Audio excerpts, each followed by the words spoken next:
말씀을 시작하기 전에 앞서 먼저 영상을 함께 하나 보고 말씀을 시작하도록 하겠습니다. 불을 좀 꺼줘.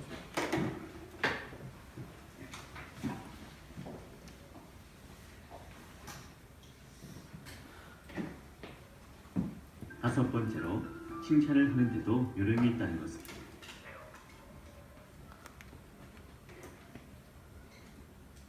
부분의 부모들은 이런 칭찬을 합니다. 우리 아들이 최고야. 잘했어. 하지만 이러한 칭찬은 왜 자녀가 최고인지 뭘 잘했는지 알 수 없는 추상적인 표현에 불과합니다. 그렇다면 칭찬은 어떻게 해야 하는 것일까요? 언제, 어느 순간에 칭찬을 해야 할까요? 무조건 칭찬을 많이 하면 좋을까요? 물론 그렇지 않습니다. 적절치 못한 칭찬은 칭찬의 효과를 오히려 반감시키고 삐뚤어진 자세만 갖게 할 뿐입니다. 칭찬을 하는데도 요령이 있습니다. 첫 번째는 칭찬과 격려는 구체적으로 해야 합니다. 모호하고 추상적인 칭찬에 비해 구체적이고 분명한 칭찬이 상대의 마음을 움직입니다. 모호한 칭찬에는 자신이 무엇 때문에 칭찬을 받는지 분명히 알 수 없기 때문에 신뢰성이 떨어집니다. 예를 들어 자녀가 숙제를 열심히 했으면 우리 딸 착하네 라고 칭찬하는 것이 아니라 오늘 숙제를 매우 열심히 했구나 라고 칭찬하는 것이 좋습니다. 두 번째는 사소한 것에 대해 칭찬하는 것입니다. 자녀에 대해 칭찬할 일이 별로 없다고 생각하는 부모도 있을 것입니다. 큰일에 대해서만 칭찬하려고 작정하면 칭찬할 기회를 한 번도 만들지 못할 수도 있습니다. 예를 들어 자신의 방을 깨끗하게 정리정돈하는 것, 친구와 잘 노는 것, 밥을 잘 먹는 것 등 작고 사소한 것들을 했을 때도 칭찬할 수 있습니다. 자녀를 칭찬할 때는 어른 눈높이에서 보지 말고 자녀의 입장으로 돌아가야 합니다. 완벽하지 않더라도 지난번보다 잘했다면 칭찬하고 성공이라고 인정해주는 것이 좋습니다. 세 번째는 결과뿐 아니라 과정과 노력을 칭찬합니다. 칭찬을 효과적으로 하지 못하는 사람들의 공통적인 특성 중에 하나는 일의 결과에만 집착하는 것입니다. 이전보다 낮은 결과가 있을 때만 칭찬하려고 마음먹으면 칭찬거리를 찾기가 어려울 뿐만 아니라 상대의 부담만 가중시킵니다. 설령 뛰어난 실적을 올리지 못했다 해도 일을 하는 과정에서 쏟은 열정과 노력에 대해 칭찬할 때 자녀는 용기를 갖고 더욱 열심히 노력합니다. 네 번째는 칭찬도 때론 독이 될 수 있다는 것을 알아야 합니다. 자녀의 자존감을 높일 셈으로 사실과는 무관한데 무조건 잔뜩 부풀리는 식으로 칭찬하는 것은 자녀에게 오히려 독이 될 수 있습니다. 예를 들어 피아노의 소질이 없는 자녀에게 최고의 피아니스트라고 칭찬하는 것은 오히려 잘못된 자아성을 갖게 할 뿐입니다. 또 넌 완벽해, 넌 너무 착해, 넌 모든 걸 잘하는구나, 넌 마음이 천사야, 점잖기도 하지 와 같이 구체적이지 않은 자녀의 인성이나 성품에 대한 칭찬은 자녀에게 오히려 독이 됩니다. 자녀들이 이런 칭찬을 듣게 되면 잠시 기분이 좋아질 수는 있지만 대부분 극심한 스트레스를 받을 수 있습니다. 왜냐하면 앞으로도 이런 칭찬을 받기 위해 더 완벽해야 하고 더 착해야 하고 더 천사 같아야 하고 모든 것을 잘해야 하기 때문이죠. 칭찬받고 자란 자녀가 자신감을 갖고 살아간다는 것은 이미 누구나 아는 사실입니다. 하지만 잘못된 칭찬은 오히려 자녀에게 독이 될 수 있습니다. 무조건 잘한다는 식의 칭찬, 결과에 집착하는 칭찬 등은 자녀에게 건강한 자신감이 아닌 자만심만 불러일으킬 뿐입니다.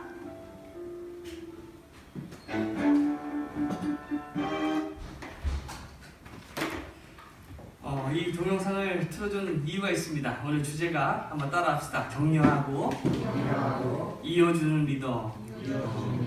오늘 칭찬과 격려에 대한 이야기인데 저도 사람인지라 칭찬 듣는 거 좋아합니다. 그런데 어떤 칭찬을 좋아하느냐? 당연히 뭐 멋있다, 뭐 잘생겼다, 이건 당연한 거니까 그런 거 칭찬한다고 해서 이렇게 좋아하지는 않아요. 어떻게 얘기했어요? 구체적으로 하라라고 얘기했잖아요. 예를 들어서 오늘 목사님 말씀이 참 좋았습니다 라고 얘기하는 것보다 오늘 이러이러한 말씀이 저한테 참 좋았습니다, 이게 훨씬 더 저에게는 큰 칭찬이 된다는 것이죠. 오늘 특별히 여러분들도 칭찬을 통해서 다른 사람들을 더 세워줄 수 있는 우리 믿음의 성도들 되시기를 주님의 이름으로 축복합니다. 제가 여호수아 강의를 시작하기 전에 이 여호수아의 리더십을 연구하기 위해서 이제 한번 서점에 갔던 적이 있어요. 이제 서점에 가서 여러 가지 책을 좀 보다가 제 눈에 딱 들어왔던 책이 어떤 책이었냐면 삼성의 CEO는 무엇을 공부하느냐라는 그 책이었습니다.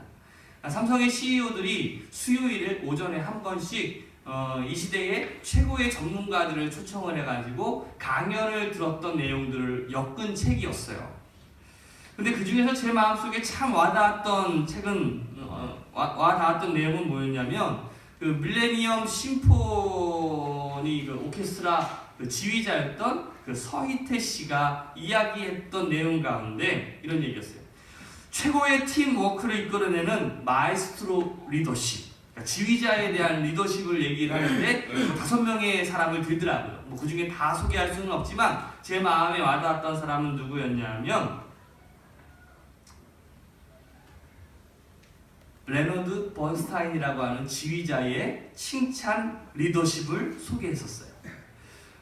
그가 이제 오케스트라 여러분들 기억하시죠? 뭐 바이올린 치는 사람도 쭉 있고, 첼로 치는 사람도 쭉 있고, 뭐 비올라, 뭐 이게 트럼펫, 뭐 여러 가지 부는 사람들 쫙 이렇게 수많은 사람들이 앉아 있잖아요. 그런 사람들을 이제 단원이라고 하는데, 그가 이제 단원을 칭찬하는 방식, 흔히 그가 칭찬의 3요소를 설명하고 있어요.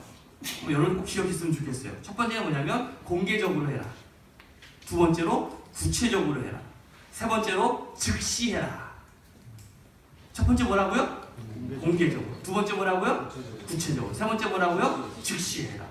자, 공연이 끝나면 지휘자가 이제 커튼콜에서 중요한 멜로디를 담당했던 그 단원을 지목해가지고 이렇게 세워요. 그러면 이제 청중들이 박수를 치는 그런 시간을 갖는데 그걸 전문적인 용어로 솔로 바우라고 표현을 하더라고요. 자, 그런 행동을 통해서 공개적으로 이제 그 단원들을 이제 칭찬을 하잖아요. 그리고 이제 구체적으로 칭찬을 하고, 그리고 마지막 법칙이 뭐였어요?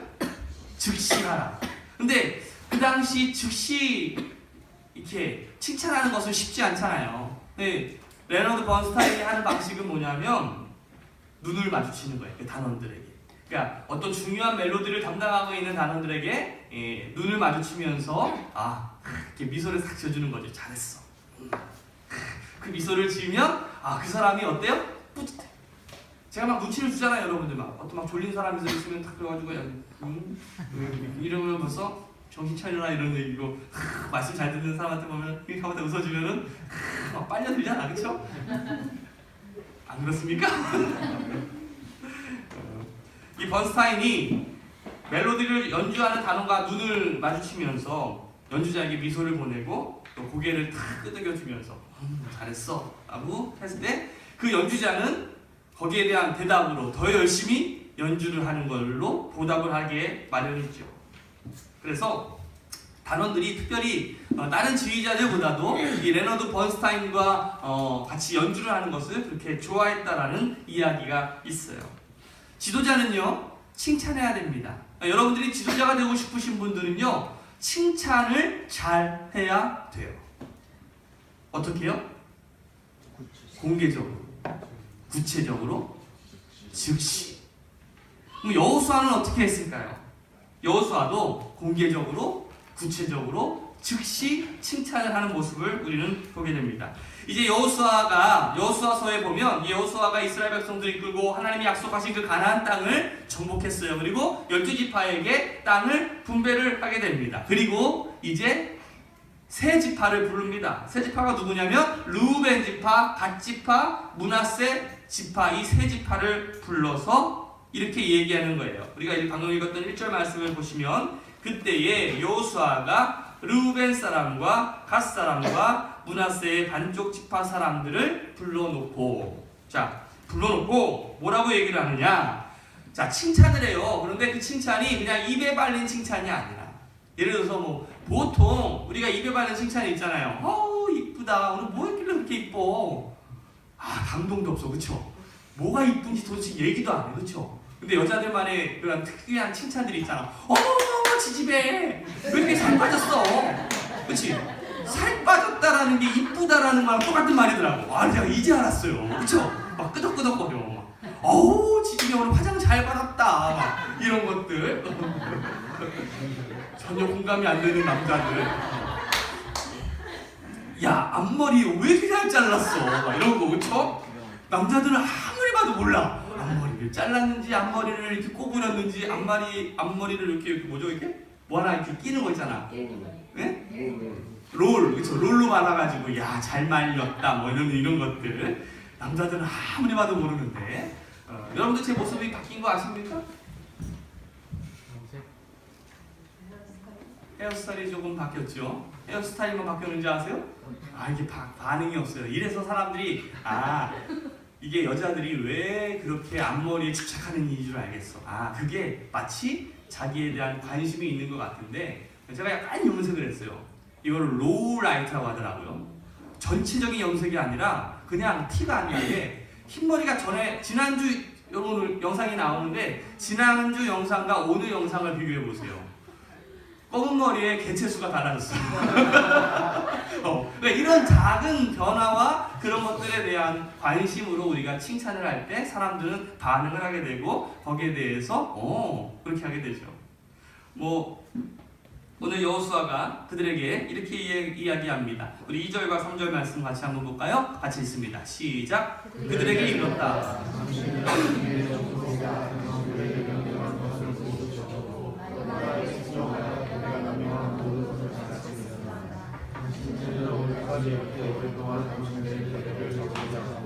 주 당신들이 하나님이 명하신 것을 성실껏 다 지켰습니다. 자, 저기 3절 말씀을 보니까 결례를 저버리지 않고 라는 말이 있어요. 결례.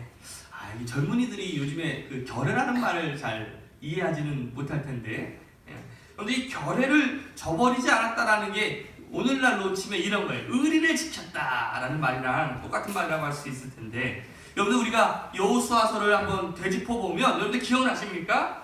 오늘 이 여호수아가 불렀던 이 므낫세, 갓지파 그리고 루벤 지파, 이 세 지파는 이미 요단강 동편에 이미 땅을 모세 때에 분배를 이미 받았어요. 그리고 그때 자신들의 지도했던 그 모세가 죽었죠. 엄밀히 말하면 그들은 요단강 서편을 점령할 때 가지 않아도 됐어요. 왜? 이미 땅을 분배받았고 그때 약속했던 그 모세도 죽었으니까 이제 약속을 지킬 필요는 없었어. 그런데 이 세 지파는 여호수아의 권유와 명령에 따라서 함께 이 결례를 지키기 위해서, 다시 말하면 이스라엘의 공동체를 우리가 세우기 위해서 함께 전장에 나갑니다. 기억나시죠? 그것도 먼저 선두에 서서 이스라엘 전체를 위해서 싸웠던 모습을 여러분들 여호수아 1장을 보면 아마 그 장면이 기억이 나실 건데, 참 보면 사람들 중에 보면 자기가 참 아쉬울 때는 그때 막 참 아쉬운 얘기하고 막 도와달라고 많은 얘기를 하지만 막상 자기가 원하는 것을 딱 얻는 그 순간에 그냥 모른 채 하는 사람들도 얼마나 많이 있습니까? 그래서 이런 이야기도 있잖아요. 화장실 들어갈 때 다르고 나올 때 다르다. 여러분들은 어떻습니까? 한결같은 사람이 참 이 시대에 그리운 것 같아요. 저는요 조금 못해도 상관없어. 조금 똑똑하지 못해도 상관없어. 정말 중요한 건 뭐냐면 의리를 지키는 사람이 저는 오래 간다라고 저는 믿는 사람 중에 하나예요. 옆에 사람한테 이렇게 인사해 봅시다. 의리를 지키래. 의리를 지키래. 여러분들 의리를 지켜야 돼요. 참고로 저는 의리를 지키는 사람을 정말 좋아하고 제 평생 의리를 지킨 사람한테는 제가 끝까지 잘하겠습니다. 그러나 배신자에게는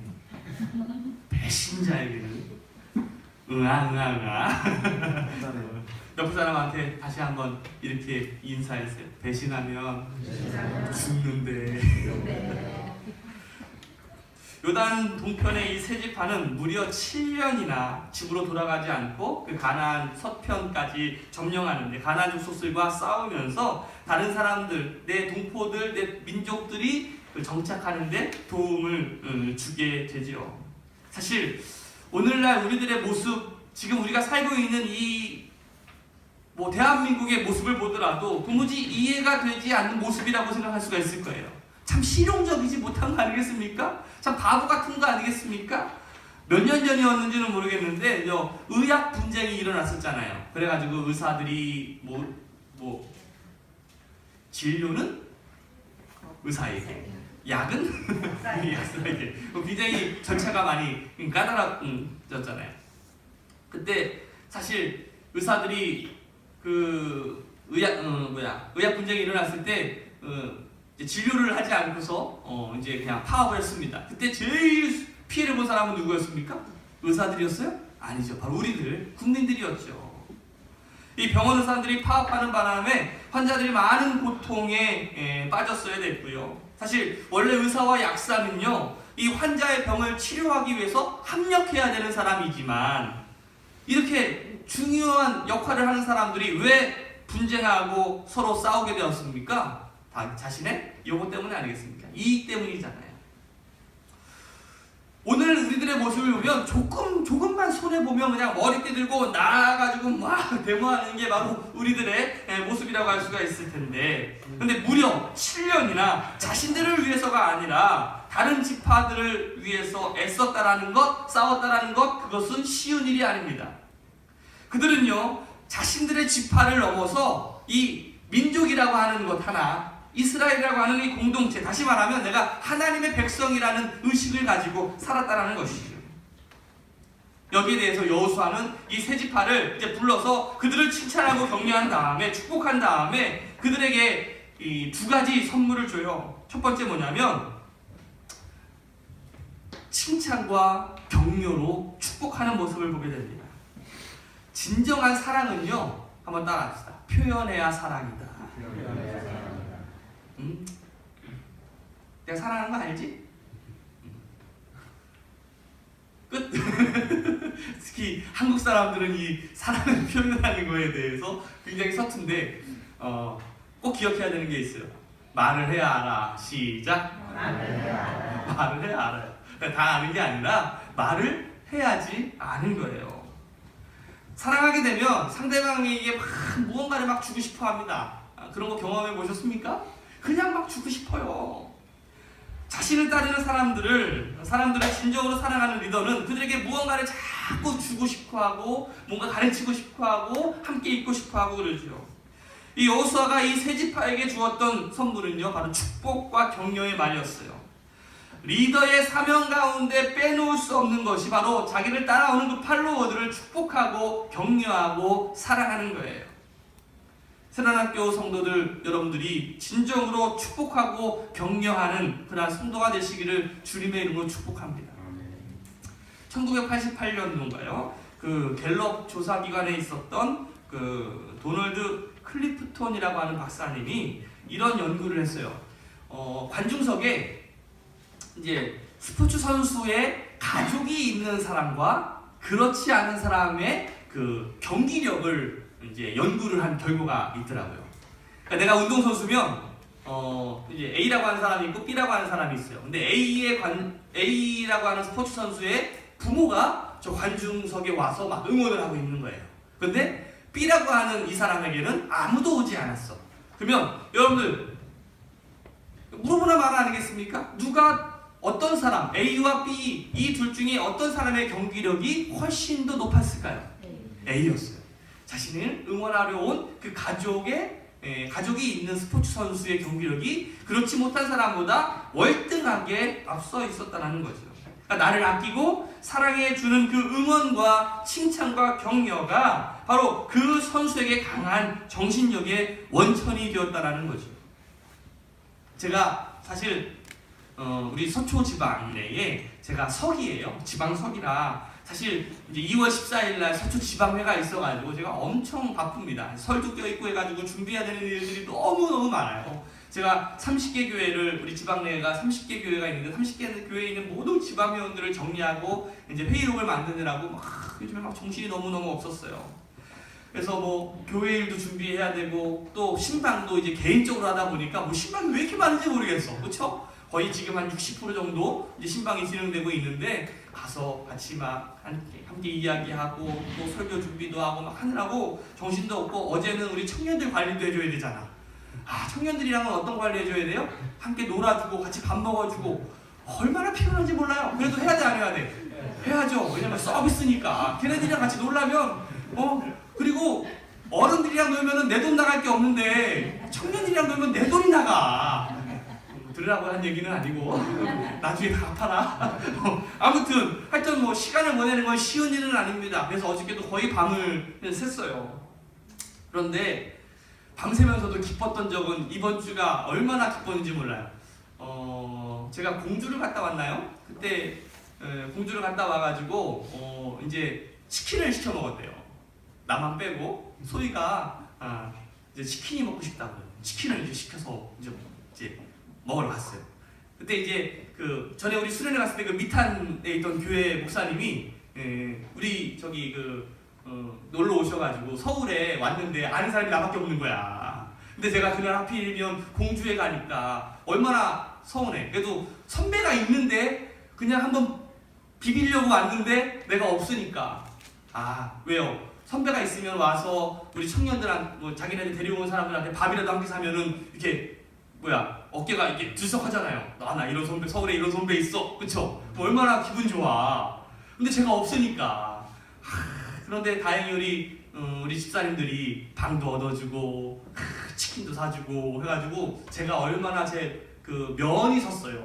얼마나 막 그냥 큰 은혜를 입은 것처럼 돌아갔어. 평창에 꼭 놀러 오시래. 자기가 책임진다고. 하여튼 감사해요, 우리 두 분 집사님. 이렇게 구체적으로 공개적으로 즉시 칭찬을 하라는 거예요. 그런데 그날 이제 치킨을 이제 시켜줬는데 그 치킨 냄새가 너무 맛있는 거야. 그래가지고 치킨을 사가지고 갔네. 그 치킨을 가지고서 이제 딸내미가 이제 먹으면서, 저는 없었어요. 이제 다시 일하러 왔어야 됐었으니까 교회에서 막 일하고 있는데 전화가 왔어. 우리 아내한테 화상 통화가 온 거예요. 우리 딸이 치킨을 먹지 말라는 거예요. 엄마랑 이모랑 할머니랑. 왜 먹지 말라고 그러냐? 이건 아빠 줘야 된대. 어찌나 이쁜지. 그러면서 했던 말이 있어요. 무슨 말을 했냐면, 왜 먹었으니까 아빠 먹으면 또 시켜주면 되지. 그랬더니 아니래. 아빠가 먹는 모습을 보는 게 행복하대. 이게 한마디 말에 그냥 살살살살 넘어온 거야. 그래서 나의 모든 그러한 힘든 일, 밤새는 거, 고된 일, 괜찮아. 우리 딸내미만 있으면 행복하다. 따라합시다. 칭찬은 아빠를 춤추게 한다. 여러분들, 칭찬은 어떻게 하라고요? 공개적으로, 구체적으로, 즉시. 자, 칭찬과 격려, 그리고 축복 속에서 이 르우벤, 갓 지파, 그리고 므낫세 지파가 요단 동편으로 돌아갑니다. 그런데 돌아가다가 그 지파들이 요단강에다가 큰 제단을 하나 만들어요. 10절 말씀을 한번 읽어볼까요? 읽어봅시다. 시작. 그들이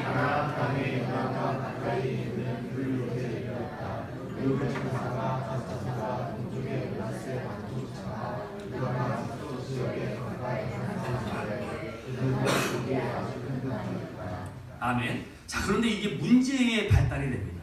어떤 문제냐면, 자, 요단 서쪽에 있었던, 그러니까 이 요단 동쪽에 이제 세 지파가 이제 가면서 제단을 쌓았어요. 근데 제단을 쌓았던 모습이 마치 우상 숭배하는 것처럼, 그러니까 자기네들끼리 다시 좀 돌아가서 이 가나안의 신들을 위한 제단을 쌓은 것으로 요단 서편에 있는 사람들이 오해를 한 거예요.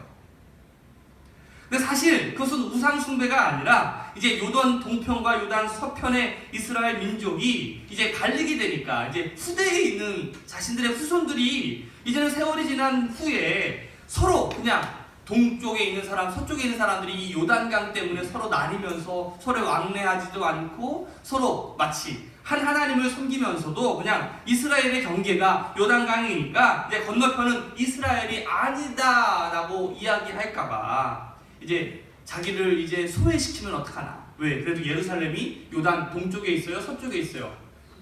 요단 서쪽에 있으니까. 이제 오리지널 그 이스라엘의 구심점은 이쪽에 있으니까 그 반대편에 강 건너에 있는 사람들을 소외시키면 어떻게 하나라는 그 염려 때문에 이제 제단을 세워서 그 후손들에게 그것들을 기념하기 위해서 그것들을 세웠죠. 자, 23절부터 25절까지의 말씀을 한번 보세요. 여러분들 성경책을 좀 펴서 제가 한번 읽어보겠습니다. 23절부터 했습니다. 우리는 주님을 따르지 않고 등을 돌리려고 이 단을 쌓은 것이 아닙니다. 이게 요단 동편의 세 지파가 이야기하는 거겠죠. 또 드리는 이 단을 번제와 곡식제사와 화목제사를 드리는 제단으로 사용하지는 않을 것입니다. 우리가 만일 이 단을 제단으로 쓸 목적으로 쌓았다면 주님께서 벌써 우리를 벌하셨을 것입니다. 그러나 사실은 그렇지 않습니다. 우리가 여기에 단을 쌓은 것은 훗날 당신들의 자손이 우리의 자손에게 너희가 주 이스라엘의 하나님과 무슨 상관이 있느냐?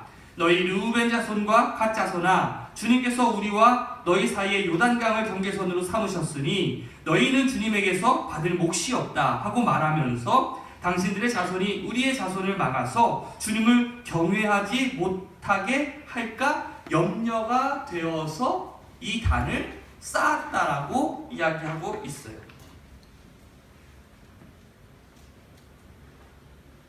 이것을 보면 전쟁을 마치고 돌아가는 이 세 지파의 모습이 이스라엘 전체를 연합하고자 하는 그 연합성이 더 큰 것을 우리는 보게 되죠.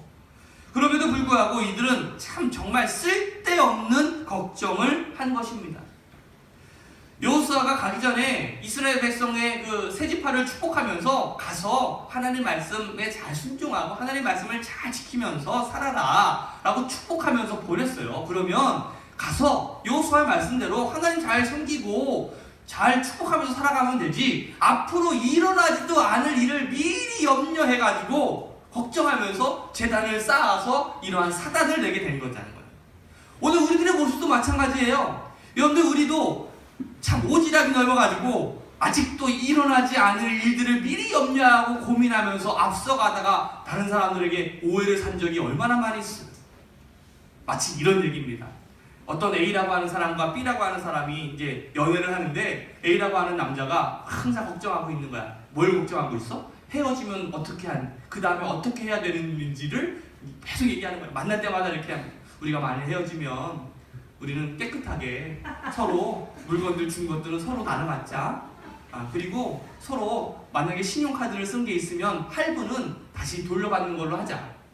깨끗하게. 만약에 3개월 남았는데 2개월이 헤어진 다음에 2개월이 남았거든. 그거는 네가 부담해라. 우리가 헤어지거든.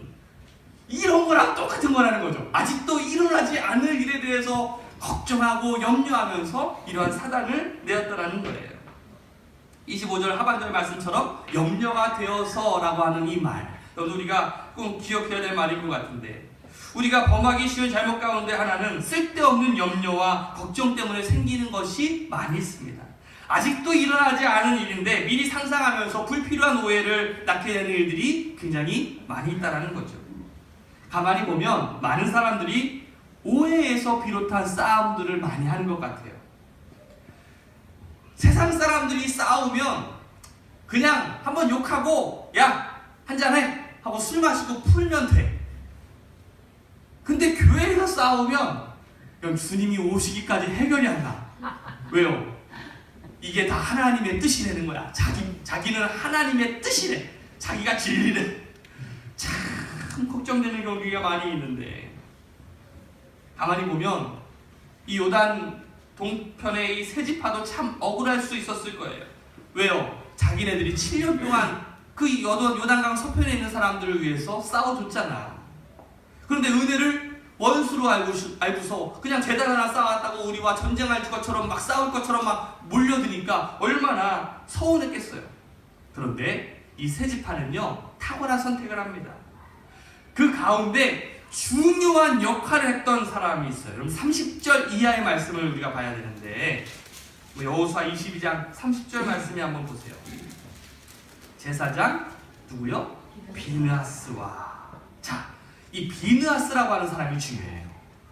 이 비느하스라고 하는 사람이 요단강 동편에 있는 사람들과 요단강 서편에 있는 사람들을 중재해주는, 다시 말하면 이어주는 역할을 했다라는 거죠.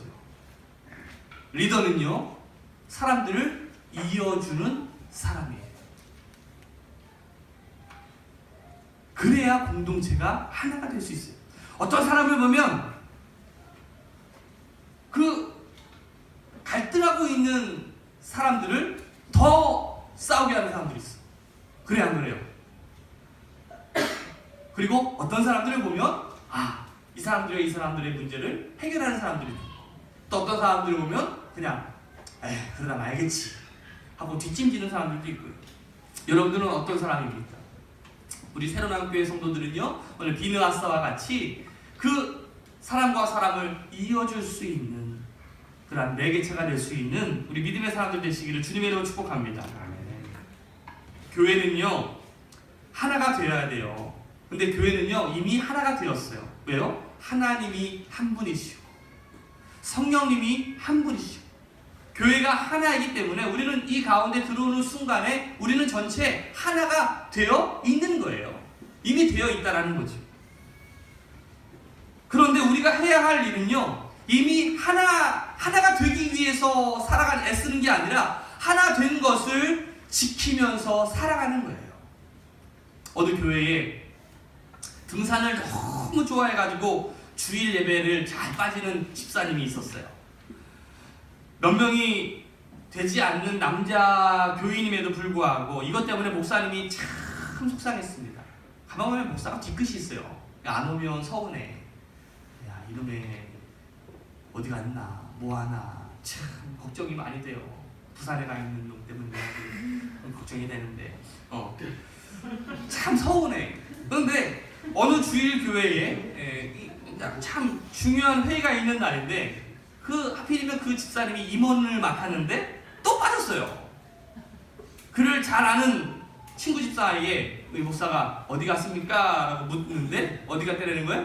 등산 갔다라는 거야. 이 목사님이 화가 났습니다. 이제 감정이 격해져가지고 입에서 화가 말이 되어가지고 나온 거예요. 뭐? 또 등산 갔다고요? 에이, 그냥 산에나 올라가서 다리나 부러져 버려라. 이거 속으로 얘기해야 되는데 보통 그렇게 얘기해 속으로 생각해요. 근데 그 말 실수로 이게 입으로 나와버린 거야. 나도 모르게 하도 성질이 나니까 그랬나 봐. 그런데 이 목사가 얘기를 했는지 아차 싶은 거야. 아무리 그래도 목사인데 그걸 입으로 냈으니까 속으로만 생각하지. 입으로 내니까 그냥 어떻게 하나 막 걱정이 돼가지고. 그래도 어떻게 합니까? 한번 쏟아낸 말인데 다시 담을 수도 없고, 그래서 그냥 가슴이 계속 무거워가지고 그냥 고민에 빠져 있는 거예요. 마치 그냥 걱정이 쓰나미가 되어가지고 막 몰려서 막 와서 막 밥도 잘 못 먹고 밥맛도 없고 막 그게 하루 종일 집에는 다 있는데 저녁이 되었는데 그 등산 갔던 집사님이 찾아온 거예요. 아차 싶은 거지. 그 친구 집사가 그 생각하고 쪼르르 쫓아가가지고 얘기했나 보다. 목사님이 머리 깨지라고 기도했다고. 다리도 부러지고 머리도 깨지라고 기도했다고. 에이, 그랬나 보다. 원래 말은요, 한 번 건너가면 더 두프잖아요. 그쵸? 딱 걱정하면서 문을 딱 열어줬는데 그 등산 갔던 집사님이 얼굴에 환한 미소를 지면서 두 손에 비닐봉다리, 큰 거 과일 봉다리를 2동이를 다 가져오는 거예요. 아니, 얼떨떨하는 목사가 그 집사한테 묻습니다. 근데 집사가 이렇게 얘기하는 거예요. 목사님, 죄송합니다. 오늘 중요한 회의가 있는데도 등산에 갔어요. 중요한 모임이라 빠질 수가 없었어요. 목사님 죄송합니다. 그런데 아까 저희 친구가 목사님이 이렇게 말씀하신다고 걱정하시더라고요. 날씨가 추운데 옷이나 잘 껴입고 갔는지. 날씨가 추운데 원래 여행이라는 것은 안전하게 돌아오는 건데 자기가 열심히 기도하겠다고 그렇게 이야기했다라고 하니까 제가 얼마나 미안했는지 목사님한테 죄송하다라고 이렇게 인사하러 왔습니다. 누가 제일 지혜로운 사람이에요? 지구. 그 친구예요. 어떤 말을 어떻게 하느냐에 따라, 어떤 말을 어떻게 옮기느냐에 따라 천국의 잔치자리가 되는가 하면 지옥의 전쟁판이 되기도 하는 거예요. 없는 말도 덧붙여가면서 그를 분열하는 그런 마귀의 자녀로 사는 것이 아니라, 여러분들 다른 사람을 세우고 다른 사람을 세워갈 수 있는, 그리고 사람과 사람을 이어줄 수 있는 우리 믿음의 성도들 되시기를 주님의 이름으로 축복합니다. 우리 함께 찬양하고 우리 함께 기도했으면 좋겠습니다. 오늘 우리가 말씀을 기억하면서 우리가 이렇게 한번 기도했으면 좋겠습니다. 내가 지도자로서